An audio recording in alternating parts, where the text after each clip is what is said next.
Tapi ketika diperhatikan, pocong ini nggak juga pergi.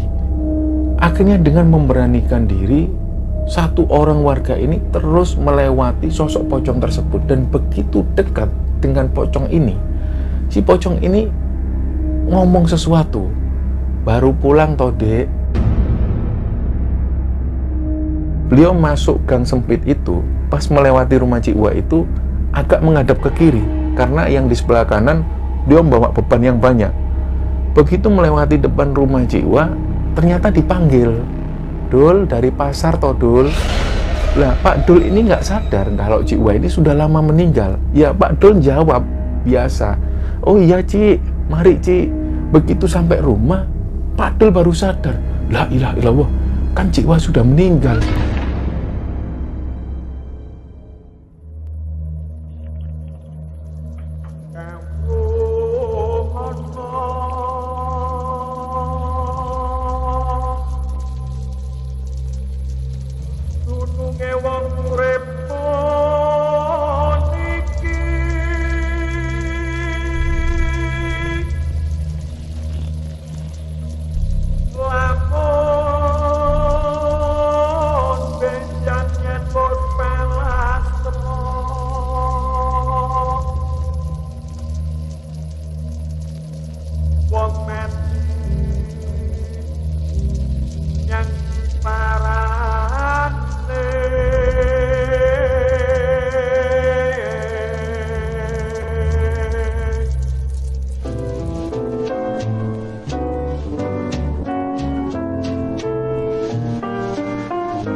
Bismillahirrahmanirrahim. Assalamualaikum warahmatullahi wabarakatuh.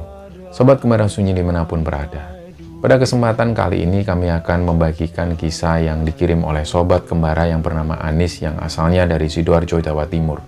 Sebelum kita masuk ke ceritanya, untuk teman-teman yang nonton tayangan ini dan belum subscribe, jangan lupa untuk subscribe lebih dulu agar channel Kembara Sunyi ini lebih berkembang lagi dan kami lebih bersemangat lagi dalam membuat konten-konten terbaru di Kembara Sunyi. Dan untuk teman-teman yang telah mendukung kami sejauh ini, kami mengucapkan terima kasih banyak. Semoga amal kebaikan teman-teman dibalas kebaikan berlipat oleh Allah Subhanahu wa Ta'ala.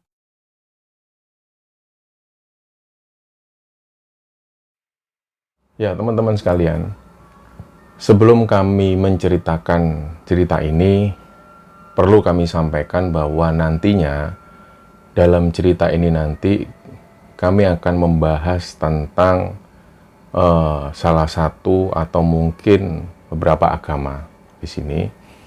Jadi kami minta dan kami harap kepada teman-teman semua yang berkomentar, harap berkomentar dengan bijak. Intinya bahwa kami hanya menceritakan cerita ini kami dapat dari narasumber, dan ceritanya nantinya akan menceritakan tentang beberapa agama tertentu, dan tidak ada maksud dari kami untuk mengunggulkan satu agama dan merendahkan agama lain, tidak seperti itu. Jadi kami hanya menceritakan, dan semoga dengan cerita ini kita semua bisa mengambil hikmah dan bisa mengambil kesimpulannya. Jadi harapan kami semua untuk teman-teman yang nonton tayangan ini, bolehlah berkomentar, tapi komentar dengan sopan, dahulukanlah adab. Jadi cerita ini teman-teman dikirim oleh Sobat Kembara yang bernama Anis. Anis ini asalnya dari Sidoarjo. Jadi profesi Anis ini adalah seorang perawat. Nah, kita mundur dulu ceritanya di sekitaran tahun 70-an. Jadi Anis ini tinggal di sebuah perkampungan yang ada di daerah Sidoarjo. Tapi waktu itu di sekitaran tahun 70-an ini Anis belum lahir. Jadi dia tahu cerita ini dari orang tuanya dan juga orang-orang yang ada di sana. Anis ini tinggal di sebuah perkampungan. Untuk masuk ke rumahnya itu harus melewati gang sempit. Dan di samping rumah Anis itu adalah rumah seorang Tionghoa, yang biasanya orang-orang sana menyebut dengan panggilan Cik Wawa atau Cik Wa. Dan Cik Wa ini, beliau mempunyai 3 orang anak. 2 orang anaknya itu laki-laki dan yang paling bungsu adalah perempuan. Mereka tinggal di sana, dan di sekitaran tahun 1976 Cikwa ini memulai usahanya, yaitu beliau itu bikin kue pia kering. Di sanalah beliau berproduksi dibantu dengan suaminya. Sementara anak-anak Cikwa waktu itu masih sekolah di bangku sekolah dasar. Disinilah mulai Cikwa merintis usahanya di rumah di gang sempit itu, dan lambat laun usahanya ini mulai banyak peminatnya. Artinya dari tahun ke tahun usahanya ini semakin meningkat. Dan singkat ceritanya, di sekitaran tahun 85, Cikwa sudah bisa membangun toko yang letaknya ada di kota Sidoarjo. Di sanalah beliau ini menjual kue-kue pianya itu, dan di samping itu juga di sana juga dibangun pabrik. Nah, pada akhirnya di sekitaran tahun 90-an mulailah pabrik ini beroperasi dan produksi bakpia dari Cikwa itu mulai dikenal orang-orang. Sampai pada satu ketika di tahun 92 suami Cikwa ini meninggal. Nah, dari situlah Cikwa melanjutkan usaha ini sendiri, dibantu dengan anak-anaknya yang waktu itu sudah mulai beranjak dewasa. Dan pada akhirnya, di sekitaran tahun 98, pada saat krisis moneter melanda Indonesia itu, usaha ini sempat goyang. Tapi karena anak Cikwa itu sudah punya kemampuan bisnis yang lebih, akhirnya anaknya lah yang ambil alih, sedangkan mulai hari itu Cikwa ini lebih sering istirahat di rumah. Dan pada akhirnya setelah usaha ini dipegang oleh anak Cikwa yang nomor pertama itu, usaha ini berjalan dengan lancar, dan pada akhirnya anak-anak Cikwa ini mulai berumah tangga dan mempunyai kehidupan masing-masing. Di sekitar tahun 2001 atau 2002, anak Cikwa yang terakhir ini yang namanya Linda, jadi anak perempuan Cikwa satu-satunya ini memutuskan untuk masuk Islam. Dari situ Cikwa ini nggak keberatan, karena dari awal, dari mereka kecil, dari anak-anaknya kecil itu, Cikwa mendidik anak-anaknya itu secara demokratis. Kalau Cikwa sendiri sudah lama sekali menganut Konghucu dengan suaminya, tapi beliau menanamkan kepada anak-anaknya kalau memang ada yang mereka ingini di agama tertentu, silahkan. Jadi sedemokratis itu Cikwa. Nah, pada tahun 2005 bertepatan dengan Anis, karena rumah Anis ini ada di samping rumah Cikwa. Waktu itu Anis ini baru lulus sekolah keperawatan, dan dia sudah diterima di salah satu rumah sakit yang ada di Sidoarjo. Kebetulan waktu itu secara bersamaan Cikwa ini sakit. Dan karena sakitnya itu, Cikwa harus dirawat di rumah, dan setiap hari harus ada suntikan yang disuntikan ke tubuhnya Cikwa. Jadi waktu itu Cikwa ini hanya bisa duduk di kursi roda, sedangkan anak-anaknya sudah dengan kehidupan masing-masing. Hanya 1 minggu atau 2 minggu sekali mereka menjemput Cikwa untuk dibawa ke rumah sakit untuk melakukan kontrol kesehatan. Selebihnya mereka memasrahkan hal ini kepada Anis, karena keluarga Cikwa ini sudah baik sekali dengan orang-orang yang ada di sana, termasuk dengan orang tua Anis. Jadi karena waktu itu Anis juga punya pengetahuan di bidang keperawatan, apalagi untuk hanya menyuntikkan sesuatu di tubuh Cikwa, keluarga dari Cikwa ini, terutama anaknya yang pertama itu, meminta Anis untuk ngurusi Cikwa secara intens. Jadi waktu itu Cikwa ini hanya tinggal sendirian di rumah itu, meskipun Cikwa sering sekali ditawari oleh anak-anaknya untuk pindah ke tempat yang lebih baik, tapi Cikwa sudah merasa nyaman tinggal di sana.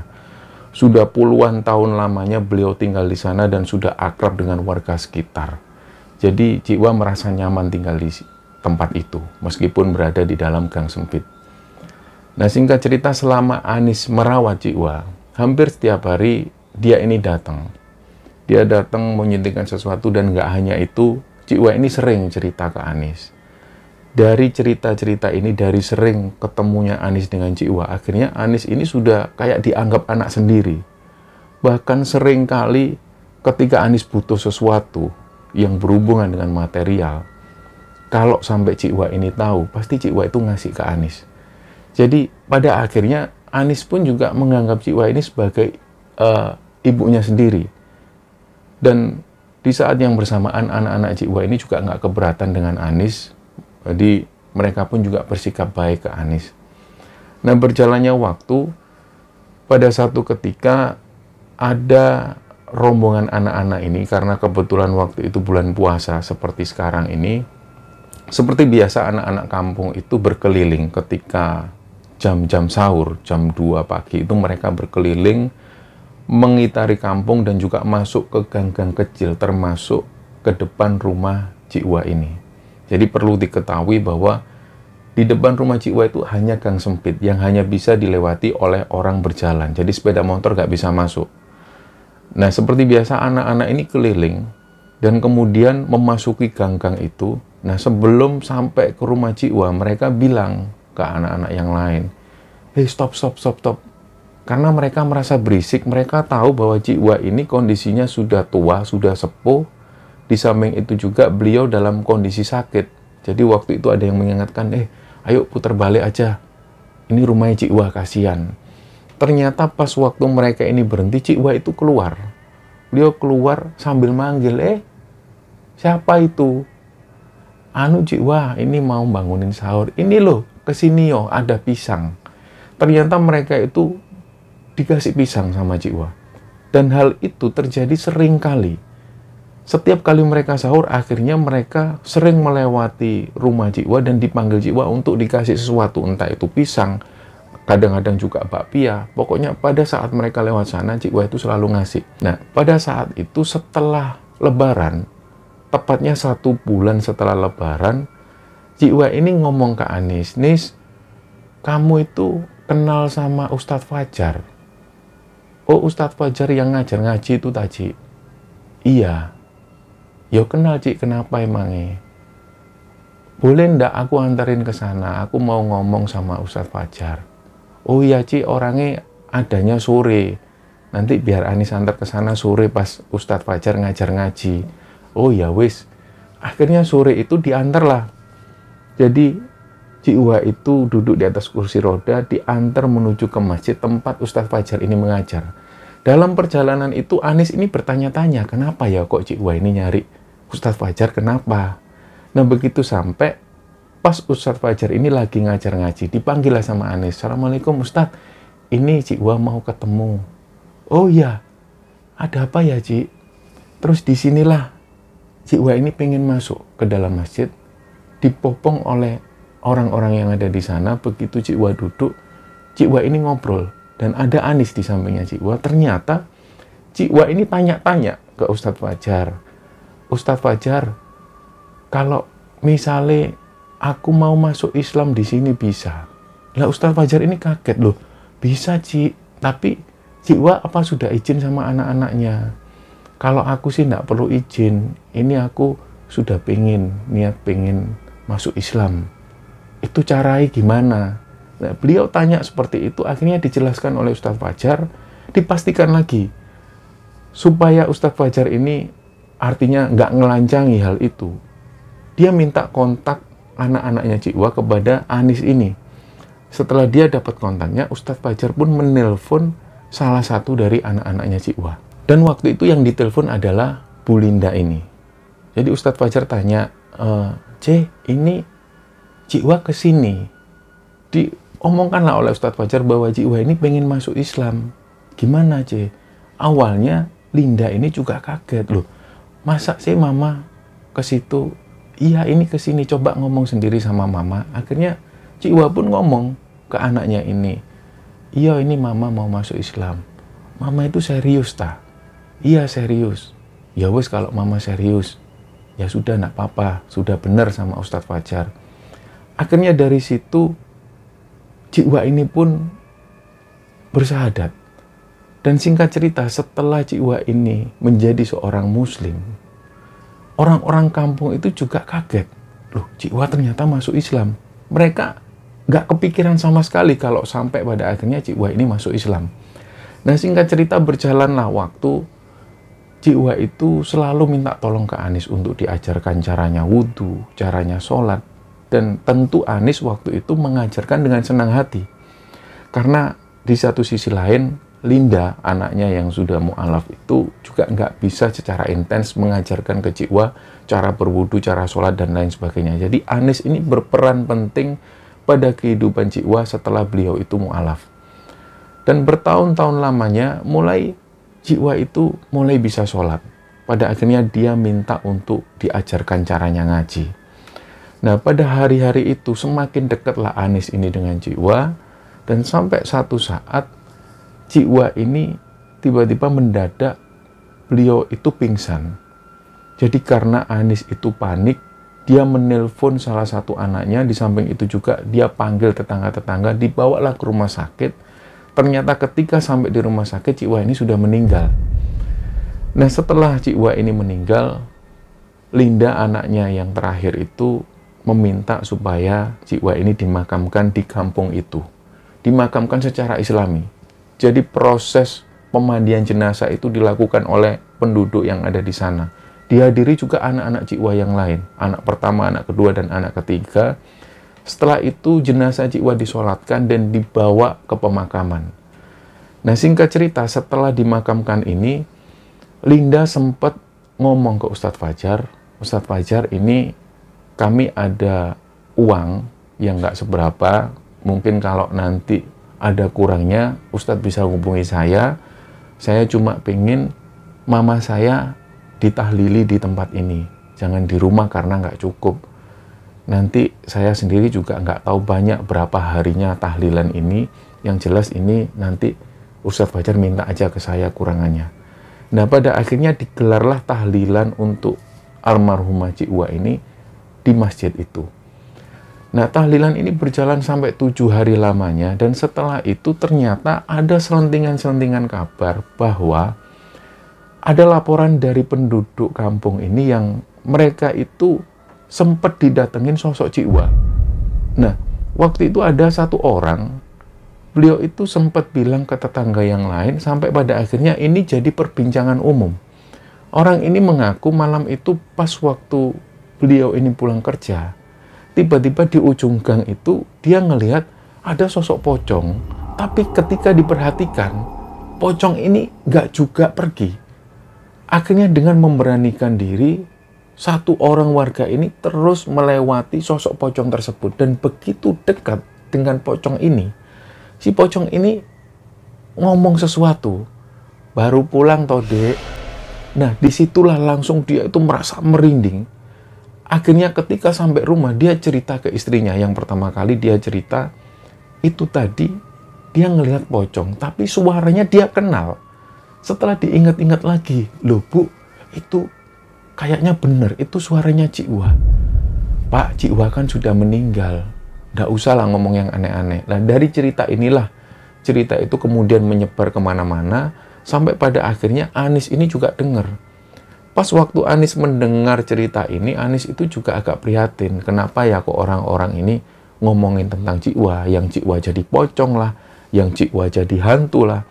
Nah, semenjak kejadian itu, berbulan-bulan lamanya banyak orang-orang itu yang mengaku sering sekali ditampaki sosok Cikwa dengan penampilan pocong, tapi suaranya itu suara Cikwa. Nah, di tetangga kampung yang ada di dekat rumahnya Anis itu ada seorang penjual sayur, kita sebut namanya Pak Dul. Pak Dul ini setiap jam 1 dini hari, beliau selalu berangkat menuju ke pasar. Nah, pada saat itu sekitar jam 2:30 pagi, Pak Dul baru pulang dari pasar, bawa barang-barang belanjaannya itu.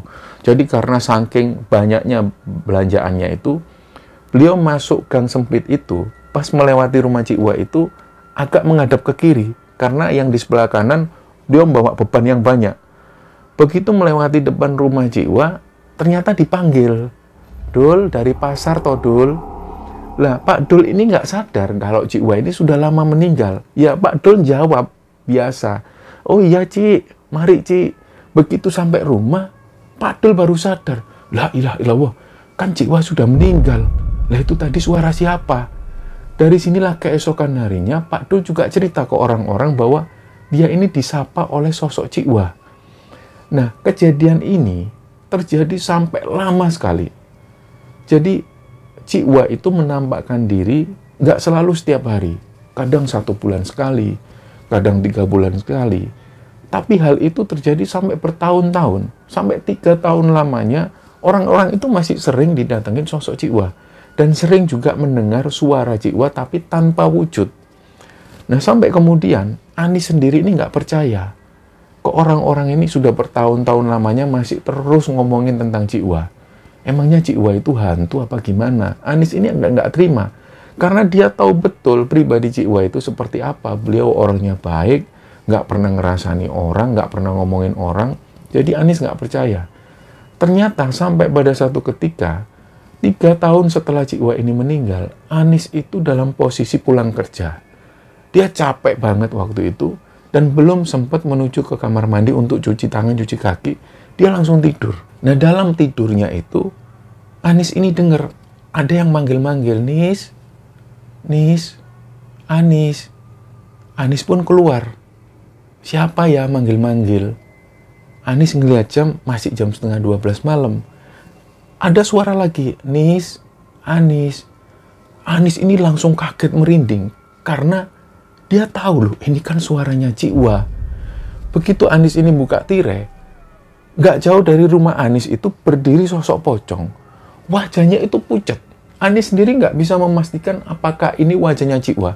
Tapi yang jelas sosok ini wujud pocong. Dan si pocong ini manggil-manggil Anis, Nis, dengan suara yang dia kenal. Ini suaranya Cikwa. Jadi Anis waktu itu nggak berani keluar, dia diam terus. Sementara suara ini terus manggil-manggil. Akhirnya tanpa pikir panjang, Anis manggil bapaknya, Pak, itu ada yang manggil-manggil, Pak, di luar, Pak. Siapa, Nak?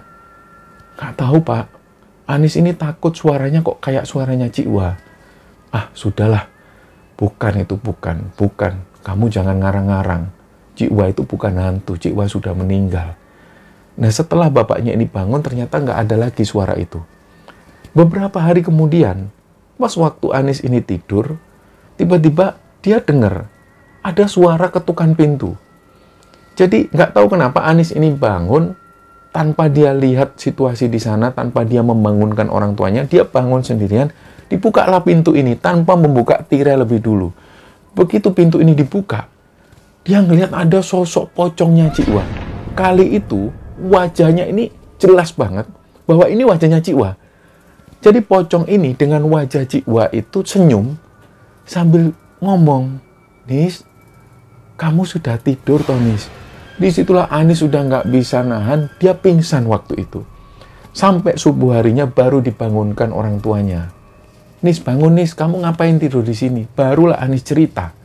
Dan cerita itu diceritakan kepada bapaknya, sampai pada akhirnya bapaknya pun nggak percaya. Jadi malam-malam selanjutnya, bapaknya ini sengaja nggak tidur untuk nunggu sosok ini. Benarkah ada sosok pocong? Jadi malam selanjutnya, bapaknya Anis ini sengaja nggak tidur. Dia nunggu betul.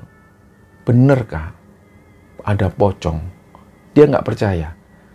Ternyata setelah ditunggu lama, nggak ada sosok-sosok pocong dan nggak ada suara-suara aneh. Padahal rumah mereka ini berdekatan dengan rumahnya Cikwa. Nah, malam selanjutnya, bapaknya Anis ini tetap, beliau sengaja nggak tidur, ditunggu. Ternyata nggak ada suara-suara aneh. Dan ternyata setelah itu, sampai beberapa bulan kemudian nggak ada lagi gangguan-gangguan semacam itu, sampai sekitar 5 tahun kemudian, 5 tahun setelah Cikwa ini meninggal, ada gangguan lagi. Jadi waktu itu ceritanya, ketika ada orang yang baru pulang, dia ini melewati pemakaman, di mana di pemakaman ini Cikwa juga dimakamkan di sana. Beliau itu jalan dan nggak pernah sempat berpikiran yang aneh-aneh. Pas waktu melewati pintu pemakaman itu, dia dengar ada yang manggil, baru pulang toh, kowe baru pulang ta. Dia coba ngelihat ke arah pemakaman, ternyata dia ngelihat ada sosok pocong ini. Jadi pocong ini duduk di pemakaman sambil ngelihat ke arah pintu makam. Jadi di situ ibu-ibu ini lari ketakutan.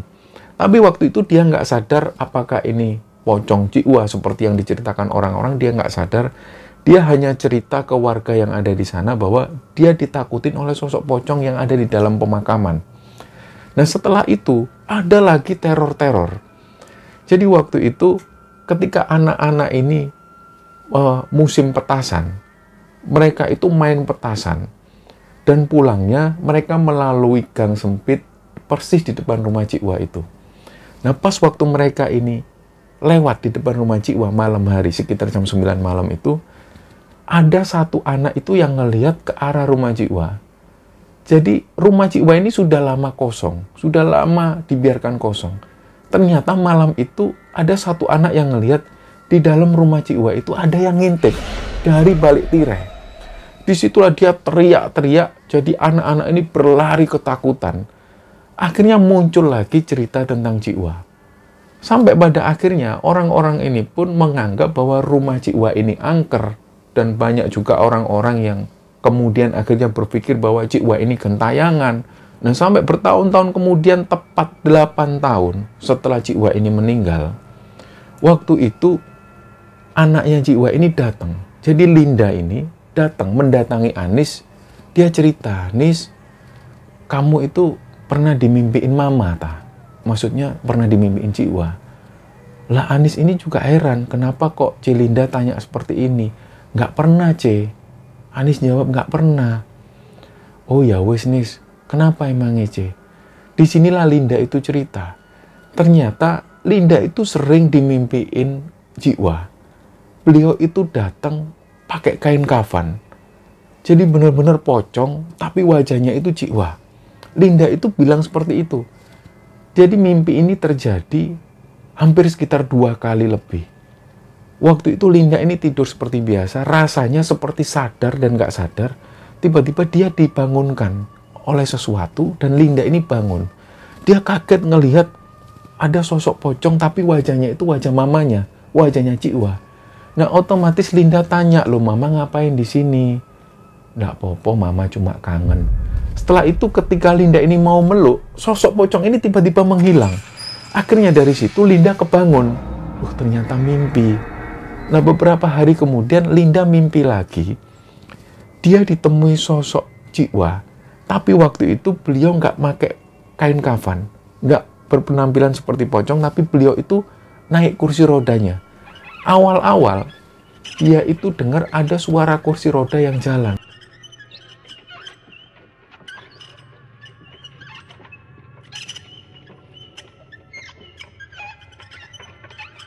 Dan begitu Linda ngelihat, loh kok ada mama. Tapi waktu itu Cikwa ini dengan santainya langsung mendekat ke arah Linda. Dan Linda tanya, "Loh mama kok di sini, Ma?" "Iya, mama cuma kangen aja sama cucunya mama." "Mana? Tidur di mana dia?"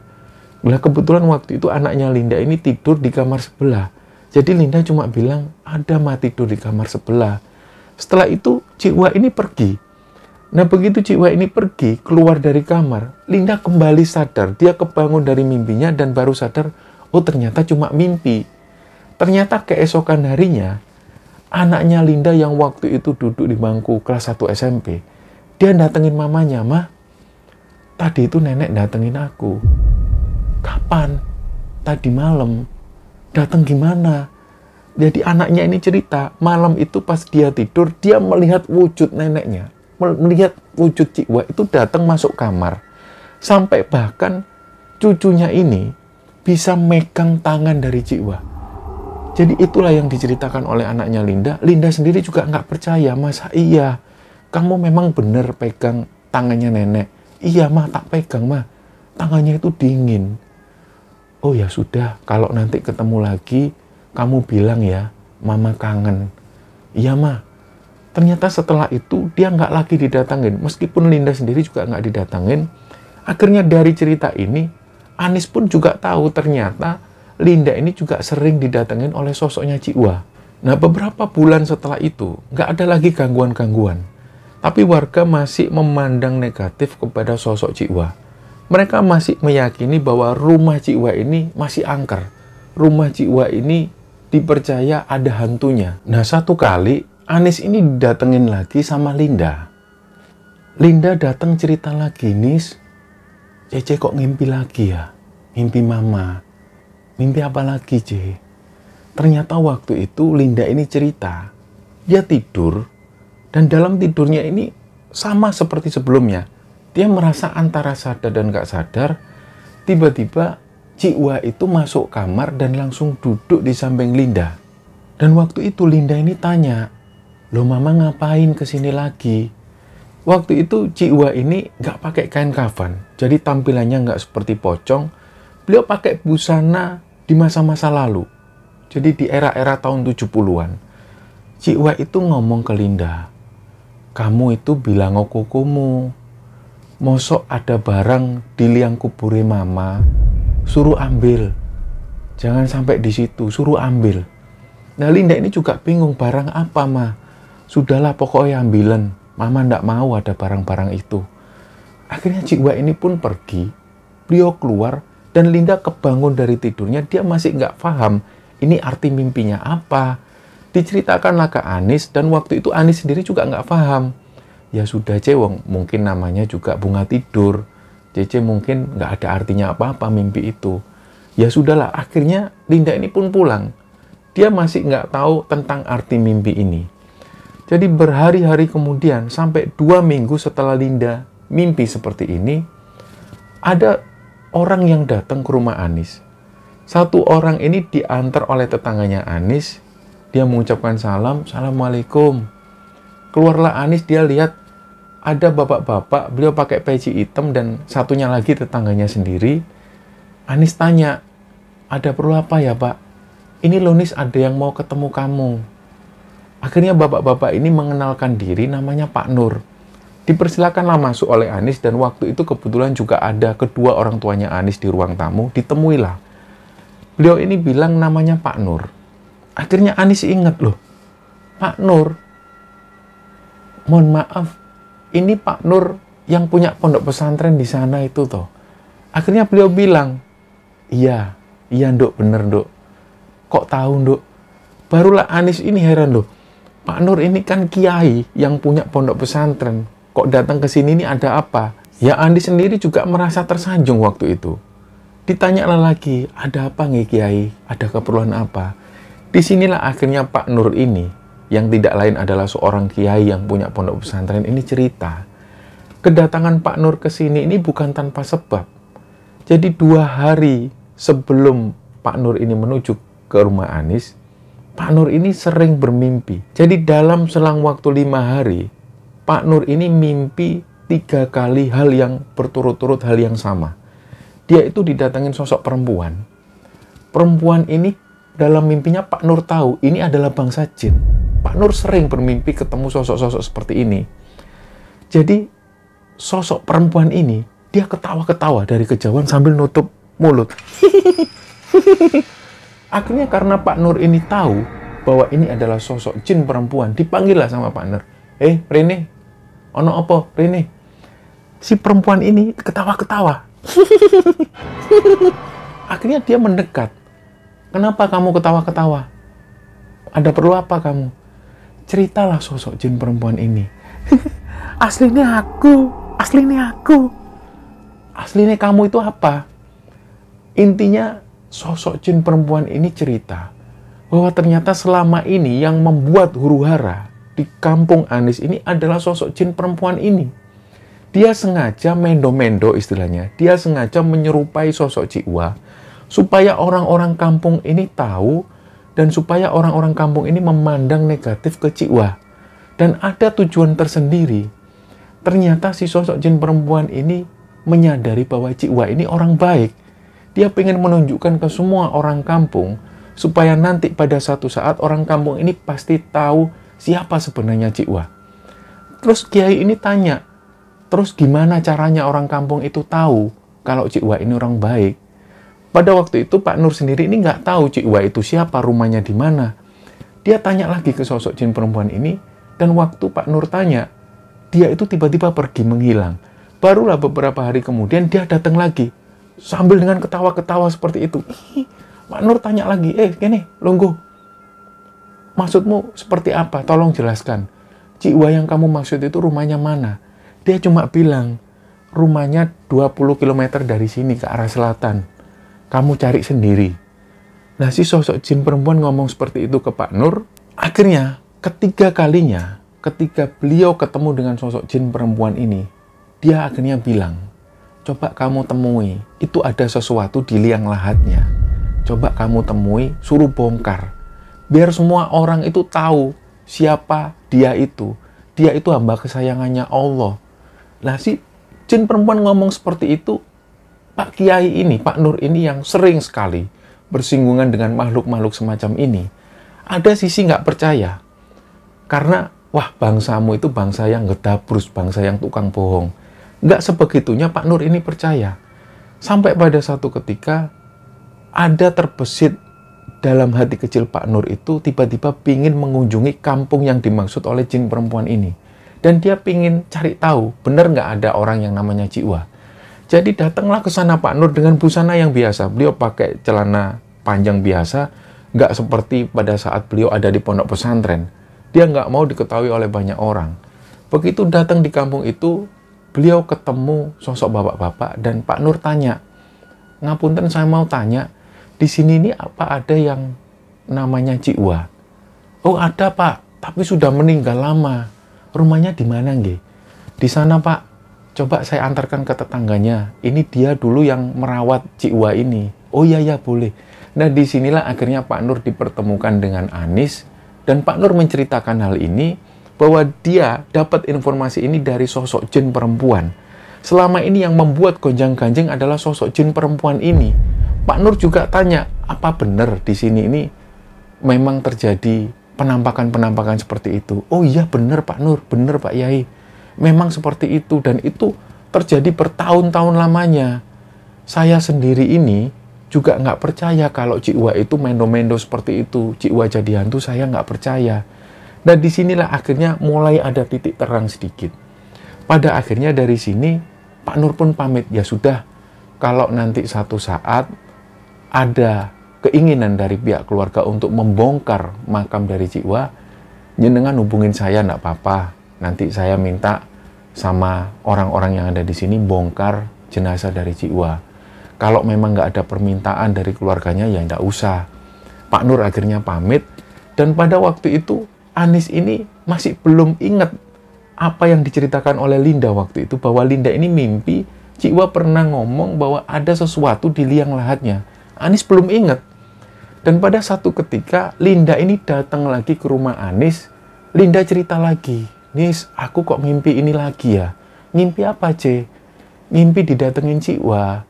Cikwa itu datang, katanya ada sesuatu di liang lahatnya itu disuruh bongkar, disuruh ambil. Karena Cikwa nggak mau ada barang-barang yang dikuburkan bersama jenazahnya." Disinilah baru Anis ini paham. Ya Allah Ce, ceritalah baru Anis bahwa beberapa hari yang lalu Anis ini didatengin sosok kiai yang bernama Pak Nur. Nah disinilah Anis akhirnya menyamakan mimpi dari Linda dan juga pertemuan Pak Nur dengan sosok jin perempuan ini.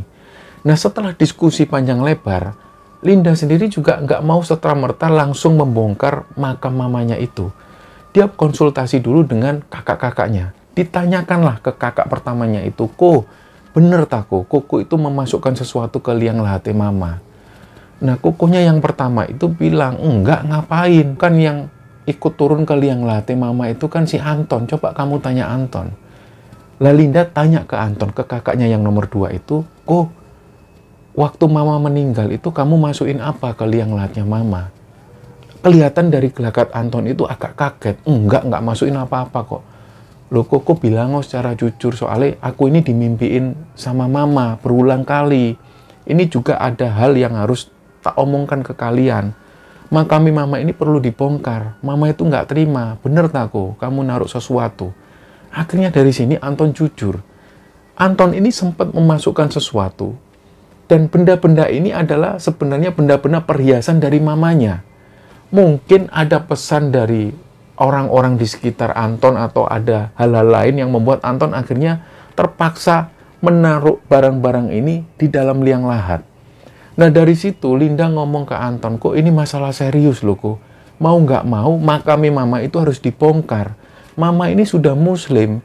Seorang muslim itu nggak boleh di makamnya ada benda-benda lain yang ikut dikuburkan. Nggak boleh kayak gitu."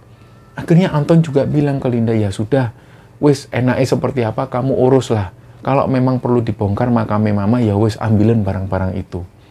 Akhirnya setelah itu Linda menghubungi Anis lagi dan Anis menghubungi Pak Nur. Dan Pak Nur ini akhirnya menghubungi pihak setempat. yang ngurusi pemakaman tersebut, Pak Nur mengungkapkan hal-hal yang mereka alami. Pak Nur ini juga menginginkan supaya liang lahat dari jiwa ini dibongkar lagi, karena ada barang yang ikut terkubur di dalamnya. Nah, setelah warga ini sepakat, mereka semua ini akhirnya berkumpul ke pemakaman itu, mulailah dibongkar makam jiwa ini. Nah, anehnya, ketika makam ini dibongkar, dicangkul untuk pertama kalinya, cangkulan pertama itu Pak Nur ini mencium bau harum sekali.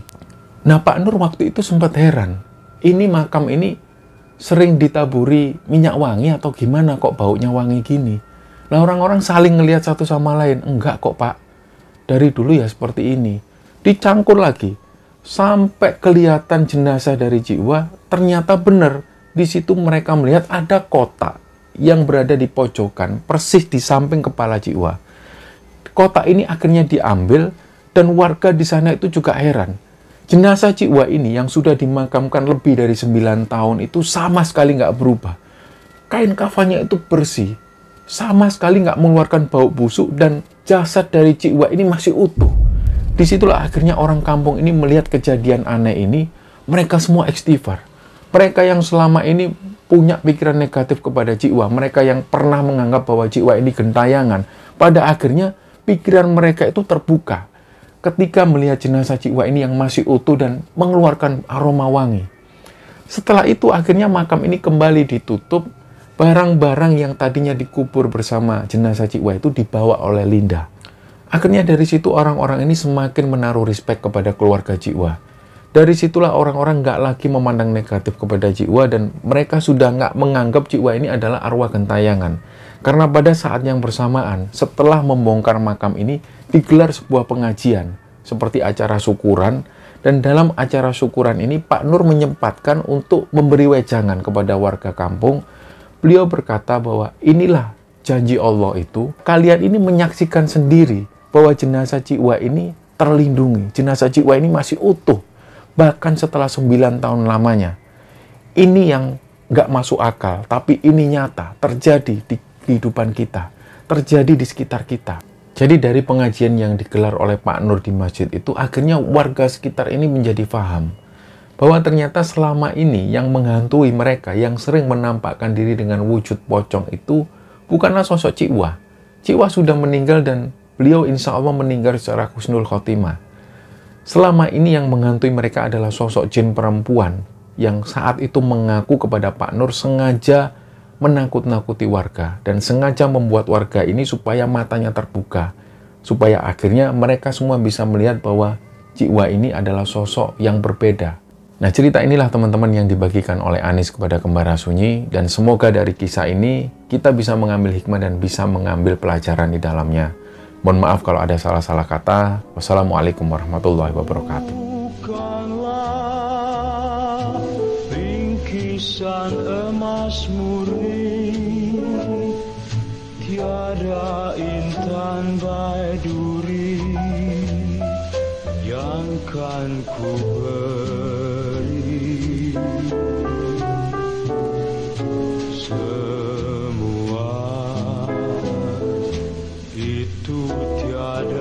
Padaku hanya sebuah lagu persembahanku, lagu pun hanya lagu biasa,